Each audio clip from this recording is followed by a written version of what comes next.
Okay, so today I will show you how to make this custom 7-segment display, and it's quite special project because you've probably already seen it on a thumbnail. You don't need to do any soldering. And it's not that I don't like soldering, I just wanted to make this project as simple as possible.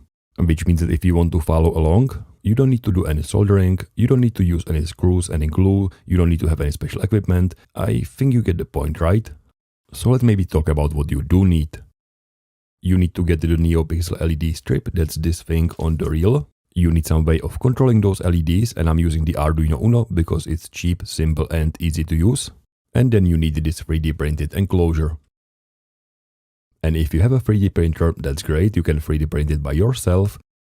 If you don't have 3D printer, that's not a problem either, because you can use PCBWay and get it printed from all the different materials. And you've probably guessed it, PCBWay was kind enough to sponsor this video. They not only offer 3D printing, but as the name suggests, also PCBs and PCB assembly, but also things like injection molding or CNC machining. And I was wondering how would this 7-segment display look like if it was made from metal, and well, it would look like this. I think it would look great. So again, thank you PCBWay for sponsoring this video, and let's get back to our project.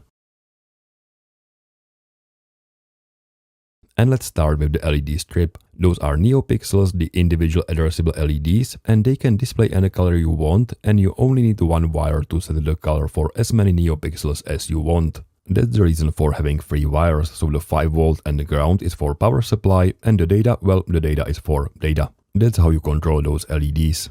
The LEDs are placed on this strip, that's the PCB, the printed circuit board, and it's a flexible PCB, which means that you can bend it easily in this direction.